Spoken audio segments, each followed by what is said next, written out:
কথা দি কথা ৰাখিলে মুখ্যমন্ত্ৰী হিমন্ত বিশ্ব শৰ্মাই বাক্সাৰ কণমানি ভাৰ্গৱজ্যোতিক প্ৰদান কৰিলে স্কুটি। মুখ্যমন্ত্ৰীৰ নিৰ্দেশ মৰ্মে বিটিআৰ চৰকাৰৰ গৌতম দাসে ভাৰ্গৱজ্যোতিক প্ৰদান কৰিলে স্কুটি। যোৱা 5 জুলাই তাৰিখে অসমৰ জনপ্ৰিয় তথা কৰ্মোদ্যমী মুখ্যমন্ত্ৰী শ্ৰদ্ধাৰ ডক্টৰ হিমন্ত বিশ্ব শৰ্মা বাক্সা জিলাৰ মছলপুৰত অনুষ্ঠিত কাৰ্যকৰ্তা সন্মিলনত অংশগ্ৰহণৰ বাবে আহি উপস্থিত হোৱাৰ প্ৰাক মুহূৰ্তত বিটিআৰৰ অন্তৰ্গত কেইবাটাও দল সংগঠনৰ সৈতে সাক্ষাতত মিলিত হয়। এই সাক্ষাতৰ মুহূৰ্তত এটি কণমানি শিশুৰ কৰ্মৰাজিয়ে মাননীয় মুখ্যমন্ত্ৰী মহোদয়ৰ দৃষ্টি আকৰ্ষণ কৰে। মুখ্যমন্ত্ৰী হিমন্ত বিশ্ব শৰ্মাৰ তাতেই গোৱৰ্ধনাৰ কণমানি ভাৰ্গৱজ্যোতি গুৰে মুখ্যমন্ত্ৰী হিমন্ত বিশ্ব শৰ্মাক এখন স্কুটি বিচাৰিছিল আৰু লগে লগে মুখ্যমন্ত্ৰীয়ে বিটিআৰ চৰকাৰৰ গৌতম দাসক নিৰ্দেশ দিছিলে আৰু আজি বিটিআৰৰ গৌতম দাসে ভাৰ্গৱজ্যোতিক প্ৰদান কৰিলে স্কুটি।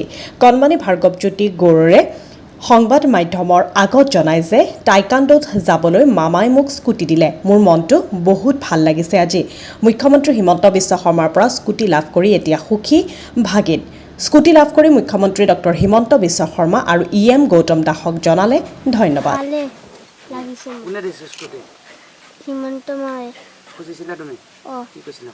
কৈছিলোঁ যে মই এটা মোক স্কুটি দিব। স্কুলত যাব অসুবিধা হয় আৰু মই কম্পিউটাৰটো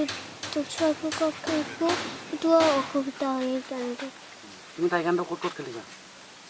মই নেশ্যনেলত একবাৰ আৰু ষ্টেট লেভেলত 2বাৰ খেলিছোঁ। নামটো কি তোমাৰ? ভাৰ্গৱজ্যোতি গুৰ। দেউতাৰ নাম? দেউতাৰ নাম সন্তোষ গুৰ। মই মুখ্যমন্ত্ৰীক ধন্যবাদ দিছোঁ। ছাৰকো মই ধন্যবাদ দিছোঁ। মামা দিয়া স্কুটি পাই গ'লা? স্কুটি পাইছোঁ মামাৰ দিয়াটো। ছাৰে মোক দিছে আজি। হয়, মামা হিমন্ত ডাঙৰীয়া মামা আমাৰ বাবে বহুতো কিছুমান উপকাৰ কৰিছে। আমাৰ গাঁৱে ভূঞে নগৰে চহৰে বহুতো উপকাৰ কৰিছে। সেইবাবে মোৰ ল'ৰায়ো যোৱা 5 তাৰিখে স্কুটি এখন খোজাৰ বাবে যি মানে পদক্ষেপ লৈছিল, সেই পদক্ষেপটো তেওঁ দিবৰ বাবেও আমাক পদক্ষেপ লৈছে।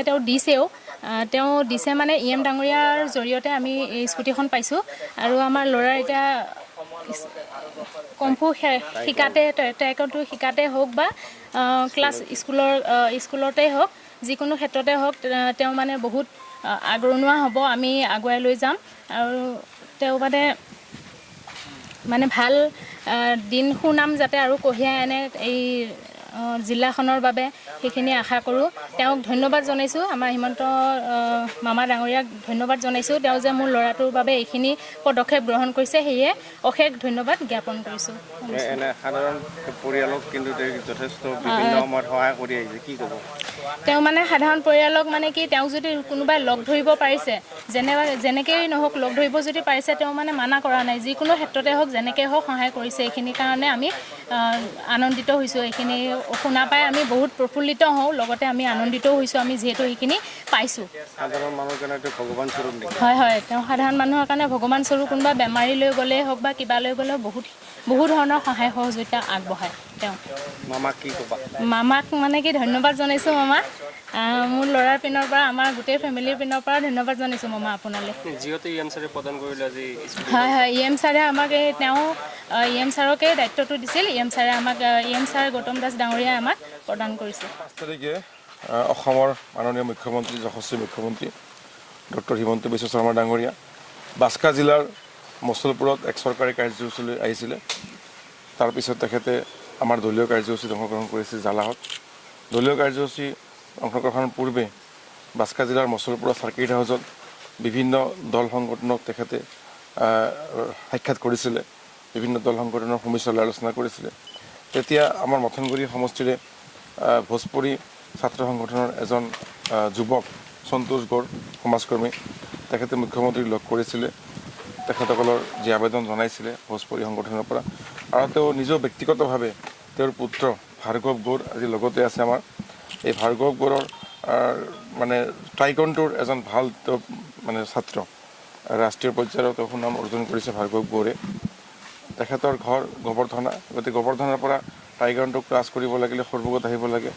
বিদ্যালয় আদৰ্শ বিদ্যালয়ত শিক্ষা গ্ৰহণ কৰি আছে সেই বিদ্যালয়খনৰ ঘৰৰ পৰা দূৰ তো মুখ্যমন্ত্ৰী ডাঙৰীয়াই আবেদন কৰিছিলে যে ছাৰ মোৰ ল'ৰাজনৰ এনে অসুবিধা বিদ্যালয় যাবলৈ টাইকোৱাণ্ডো ক্লাছত যাবলৈ বহুত দূৰ হয় তেতিয়া মুখ্যমন্ত্ৰী ডাঙৰীয়াই সুধিছে তোমাক কি মানে লাগে কি বিচাৰিছা এতিয়া সন্তোষ গৌড়ে নিজৰ পুত্ৰৰ বাবে এখন স্কুটি বিচাৰিছিলে মুখ্যমন্ত্ৰী ডাঙৰীয়াৰ পৰা ল'ৰা বিচাৰিছিলে সন্তোষ গৌড়ে কৈছিলে স্কুটি হ'লে ভালে ল'ৰাজনেও কৈছিলে তেতিয়া মুখ্যমন্ত্ৰী ডাঙৰীয়াই কৈছে ঠিক আছে মই এখন স্কুটিৰ ব্যৱস্থা কৰি দিম মোৰ পৰা তো তেতিয়া মই যিহেতু মুখ্যমন্ত্ৰীৰ লগতে আছিলোঁ তেতিয়া মুখ্যমন্ত্ৰী ডাঙৰীয়াই ক'লে যে গৌতম তুমি এখন স্কুটিৰ ব্যৱস্থা কৰি দিয়া ভাৰ্গৱৰ কাৰণে ইয়াৰ মূল্য মই প্ৰদান কৰি দিম গতিকে মুখ্যমন্ত্ৰী ডাঙৰীয়াৰ যি মহান অনুভৱ মুখ্যমন্ত্ৰী ডাঙৰীয়াৰ তাত যোনে গ'লে যি বিষয়লৈ গ'লেও তেওঁ লগে লগে তাৰ সমাধান সূত্ৰ দিয়ে তাৰ এটা ধুনীয়া এটা সমাধান কৰি দিয়ে গতিকে আমি উৎফুল্লিত মোৰ সমষ্টিৰ এই ভাৰ্গৱ জ্যোতি গৌড়